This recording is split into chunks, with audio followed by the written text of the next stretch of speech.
السلام علیکم ورحمۃ اللہ وبرکاتہ۔ دیکھو سلمان علیہ السلام کی اللہ نے بہت تعریف کی ہے کہ دنیا بھی دی ہم نے ان کو اور دین بھی دیا ان کو۔ دین تو سارے پیغمبروں کو ملا، مگر سلمان علیہ السلام کو جیسی دنیا ملی ایسی نہ ان سے پہلے کسی کو ملی اور نہ ہی ان کے بعد کسی کو ملے گی۔ اتنی دنیا اللہ تعالیٰ نے سلمان علیہ السلام کو دی کہ سلمان علیہ السلام نے اللہ سے دعا مانگی تھی کہ اللہ مجھے بادشاہت دے کہ میرے بعد کسی کو نہ ملے، تو بس یہ تو انتہا ہو گئی، نہ بھائی قیامت تک کسی کو نہ ملے ایسی، پاکستان کے کسی صدر کو بھی نہ ملے ایسی حکومت سے مراد اتنے وسائل تو اللہ نے سلمان علیہ السلام کے ماتحت ہواؤں کو کر دیا، اور سمندر کے ہیرے جواہرات جو بھی قیمتی پتھر تھے وہ جنات نکال کر لاتے تھے، جنات کو تابع بنا دیا۔ اتنی زبردست حکومت، لیکن موت کا منظر بڑا عجیب۔ میں پہلے سوچتا تھا یا اللہ تو نے سلمان علیہ السلام کو اس طرح سے کیوں موت دی؟ لاٹھی ہاتھ میں ہے، اپنے شاہی کرسی پہ بیٹھے ہوئے ہیں اور جنات کے ذریعے تعمیرات کروا رہے ہیں عمارتوں کی، اور جنات بہت ٹینشن میں ہیں کیونکہ جن کسی کے قابو میں نہیں۔ یہ جو عامل کہتے ہیں نا جن ہمارے قابو میں ہیں، اصل میں یہ جنات کے قابو میں ہوتے ہیں۔ جنات ان کا کان مروڑتے ہیں، یہ منتر پڑھ، چل اب یہ کر، جن ان کے قابو میں نہیں ہوتے۔ وہ تو سلمان علیہ السلام کا معجزہ تھا کہ جنات کو قابو میں لے لیا۔ انہوں نے یہ کہا اور یہ کہا کہ یہ کہاں سے ان میں سے کیا ہے، کیوں قابو آئیں گے جن بولے گا تم ہو کیا، تمہاری اوقات کیا ہے؟ جنات کوئی چھوٹی موٹی مخلوق تھوڑی ہے، عمریں ان کی لمبی ہوتی ہیں۔ جنات کی ایک آدمی گیا فلیٹ میں، کسی نے بتایا یہ خالی فلیٹ ہے، اس میں جن بھوت ہیں، میں نہیں جاؤں گا۔ اس نے کہا کوئی جن ون نہیں ہوتے، وہ خالی پڑا تھا بہت عرصے سے۔ وہ کہتے ہیں نا خالی عمارت میں جن بھوت آ جاتے ہیں، تو بہت عرصے سے خالی پڑا تھا۔ بس ان صاحب کو تو فنٹر بننے کا شوق تھا۔ لوگوں نے کہا بھائی نہیں جاؤ، اس میں بھوت ہیں۔ اس نے کہا کوئی بھوت کوئی جن نہیں ہوتا، اور وہ گیا، دروازہ کھٹکھٹایا، کیا آواز آئی؟ کون؟ کہنے لگا میں فلاں صاحب ہوں، آپ یہاں رہ رہے ہیں؟ میں نے سنا ہے یہاں جنات ہیں، دروازہ کھولیے۔ اس نے دروازہ کھولا، عجیب سی گول گول آنکھیں۔ کہا بھائی میں نے سنا ہے یہاں جنات وغیرہ ہیں۔ کہہ رہے ہیں نہیں ایسی بکواس ہے، ایسا کچھ بھی نہیں ہے، میں تو 500 سال سے رہ رہا ہوں، مجھے تو آج تک کوئی نظر نہیں آیا۔ کہنے لگا میں تو 500 سال سے رہ رہا ہوں، مجھے آج تک کوئی نظر نہیں آیا۔ تو وہ یہ چیز سن کر وہ بندہ بے ہوش ہو گیا۔ یہی جن تھا بھائی، 500 سال تک تو انسان زندہ نہیں رہ سکتا۔ اچھا یہ عامل لوگ یہاں بے وقوف بناتے ہیں۔ ہم نے صحابہ جن کو دیکھا ہے، کیونکہ جب یہ سنتے ہیں نا کہ جنات کی عمریں لمبی ہیں، تو 1400 سال پرانی جن بھی نکل کر لے آتے ہیں، اور 1400 سال پرانے جن بھی نکل کر آئیں گے۔ یہ الو بنانے کے علاوہ کچھ بھی نہیں ہے۔ صحابی جن کو دیکھا، ہم نے تابع جن کو بھی دیکھا۔ ہم نے اس جن کو دیکھا جس نے حضرت علی علیہ السلام، حضرت علی رضی اللہ تعالی عنہ کی صحبت اٹھائی۔ سب بکواس کرتے ہیں، اور بعض ہمارے نیک لوگ بھی ان سے متاثر ہو جاتے ہیں، بڑے علماء بھی بعض ان سے متاثر ہو جاتے ہیں۔ ہمارے ہاں کسی چیز سے متاثر ہونے کے لیے بس اتنا کافی ہے کہ امکان کے درجے میں صحیح ہو۔ جیسے آپ کسی کو یہ بتاتے ہیں نا کہ یہ کھانے سے یہ ہوتا ہے، تو امکان تو ہے نا یہ ہو سکتا ہے، ہوتا ہے ریسرچ ہے، ریسرچ نہیں ہے بھائی، امکان کافی ہوتا ہے۔ حالانکہ کسی بھی دعوے کے لیے امکان بھائی میں دعوے کروں اس نے 1,00,000 روپے لیے، اگلا کہہ رہا ہوں کیا دلیل ہے؟ میں کہتا ہوں ممکن تو ہے نا کہ تم نے لیے ہوں، تو اس سے اتنی ذلیل کافی ہو گئے۔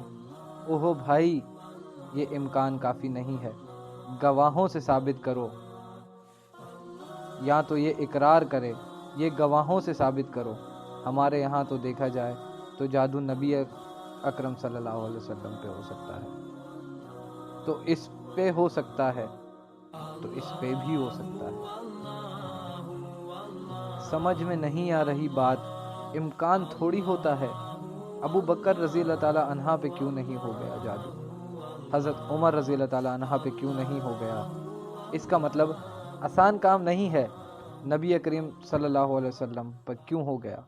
اس کی ایک وجہ تھی کہ وہ کہتے تھے کہ نبی صلی اللہ علیہ وسلم جادوگر ہیں، تو اللہ تعالیٰ نے آپ سے اس طعنے کو دور کرنے کے لیے ہونے دے دیا تھا، تاکہ لوگوں کو یہ یقین ہو جائے کہ یہ جادوگر نہیں ہے، کیونکہ جادوگر یہ جادو نہیں ہوتا، اس میں حکمت نہیں، ورنہ یہ آسان کام نہیں ہے۔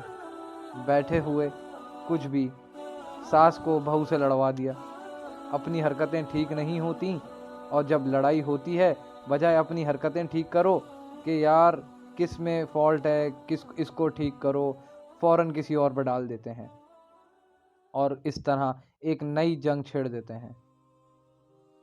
تو حضرت سلمان علیہ السلام بیٹھے ہیں، اللہ نے دیکھو اتنی طاقت اور قوت دی ہے کہ جنات کو آپ کے تابع بنا دیا۔ قرآن پاک میں ارشاد ہے، اور قرآن پاک کہہ رہا ہے کہ جنات سخت ٹینشن میں ہیں، محنت مزدوری کا کام کر رہے ہیں اور عمارتیں بنا رہے ہیں۔ یہ جو احرام مصرعین ممکن ہے حضرت سلمان علیہ السلام کی تعمیرات ہو، اتنی ٹینشن میں جنات، اور ادھر حضرت سلمان علیہ السلام ایسا عصا ہاتھ میں لے کر بیٹھے ہوئے ہیں۔ اور قرآن پاک کہتا ہے، ترجمہ، ہم نے موت کا فیصلہ کر دیا۔ کیا عجیب انداز ہے۔ ارے بھائی، یہ تو بادشاہ ہے، پہلے بیمار ہوتے اپنا جانشین کسی کو بنا کے جاتے، اور ان کی تو صحت بھی ایسی کہ حضرت صحیح بخاری میں 100 بیویاں، کمزور آدمی تھوڑی تھے، اور کمزور آدمی تو تصور سے ہی کیا ہو جائے گا، ڈپریشن میں چلا جائے گا۔ کیا خیال ہے؟ تو کیا کیا خاندانی صحت اللہ پاک نے حضرت سلمان علیہ السلام کی۔ حضرت سلمان علیہ السلام کی پیغمبروں کو تو اللہ نے ویسے ہی بہت قوت دی ہوتی ہے، قابل رشک صحت ہوتی ہے، پیغمبروں کی جنگ میں کمانڈر رہے، لڑائیاں لڑی، جنگوں میں اتنی زبردست صحت، اور بھائی آپ کی موت سے پہلے اللہ پاک آپ کو بیمار کرتا، پھر علاج ہوتا، پھر طویل عرصہ، پھر بھائی نہیں، اللہ پاک نے موت دینی تھی تو دے دی، تو ایسا ہوتا ہے نا، اور پھر اتنی جائیداد، اتنا سب کچھ، تو پہلے اس کا سارا کر لیتے، بانٹ لیتے، جانشین بنا لیتے، میرے بعد میرا یہ خلیفہ ہے، یہ فلانا ہے، ہو سکتا ہے یہ سب کچھ، یقیناً یہ کیا ہو گیا، پہلے سب آپ نے، لیکن ہمارے ہاں یہ سارے کام کیے جاتے ہیں جب موت کے آثار ظاہر ہونا شروع ہو جاتے ہیں۔ ادھر قرآن پاک کہہ رہا ہے، ہم نے سلمان علیہ السلام کو موت دینے کا فیصلہ کر دیا، اور کس وقت؟ جب وہ بیٹھے ہوئے تعمیراتی کام کروا رہے ہیں، جنات کے ذریعے اور انسانوں کے ذریعے، اور اللہ پاک فرماتے ہیں ایسا فرشتہ آیا اور روح نکال کر لے کے چلا گیا۔ انبیاء کا جسم موت کے بعد بھی خراب نہیں ہوتا۔ مرزا غلام احمد قادیانی کی قبر کھول کر دیکھو، اگر ایک بھی ہڈی بچی ہوئی ہے تو اس کم بخت کی ایک ہڈی بھی باقی ہے۔ تو جو سزا دینا چاہو آپ دے سکتے ہو۔ سمجھ رہے ہو؟ نبی کا جسم کبھی بھی خراب نہیں ہوتا۔ قادیانی اسے کہو ایک دفعہ قبر کھول کر، ان سے کہو کہ دنیا کو دکھا دو تم بس، انبیاء کا جسم خراب نہیں ہوتا۔ تو قادیانی ہو سکتا ہے یہ غصاقی کریں کہ نبی اکرم صلی اللہ علیہ وآلہ وسلم کی تو قبر کوئی کھول نہیں سکتا۔ تو بھائی نبی صلی اللہ علیہ وسلم کو ہم بھی نبی مانتے ہیں اور آپ بھی نبی مانتے ہو، اور آپ پہ تو اجماع ہے، بلکہ اس کو تو غیر مسلم بھی مانتے ہیں کہ آپ صلی اللہ علیہ وآلہ وسلم کا جسم خراب نہیں ہوا، اس لیے کہ آپ صلی اللہ علیہ وآلہ وسلم کا جسد اطہر کو قبر مبارک سے نکالنے کے بہت زیادہ کوششیں ہو چکی ہیں ماضی میں، غیر مسلموں نے کی ہیں، سرنگیں بنا بنا کر۔ اس کا مطلب ان کو بھی پتہ تھا کہ جسم کیا ہے، سلامت ہے تو انبیاء کا جسم کبھی خراب نہیں ہوتا۔ تو قرآن کہہ رہا ہے، ادھر ٹیک لگا کر بیٹھے ہیں سلمان علیہ السلام، جسم سے روح نکلی اور پتہ نہیں کتنے دنوں تک ایسے ہی رہے، وہ چونکہ وہ اس طرح سے ٹیک لگی ہوئی تھی کہ گرے نہیں۔ اب دیمک نے کھانا شروع کیا سلمان علیہ السلام کی لاٹھی کو۔ اللہ فرماتے ہیں زمین پر رینگنے والے کیڑے نے جب لاٹھی کو کھانا شروع کیا تو کتنے دن نکل گئے کیڑے کو لاٹھی کو کھاتے ہوئے۔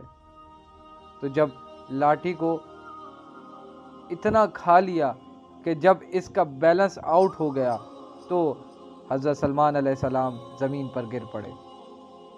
پھر جنات کو پتہ چلا کہ بھائی ان کا تو بہت دن پہلے انتقال ہو چکا ہے۔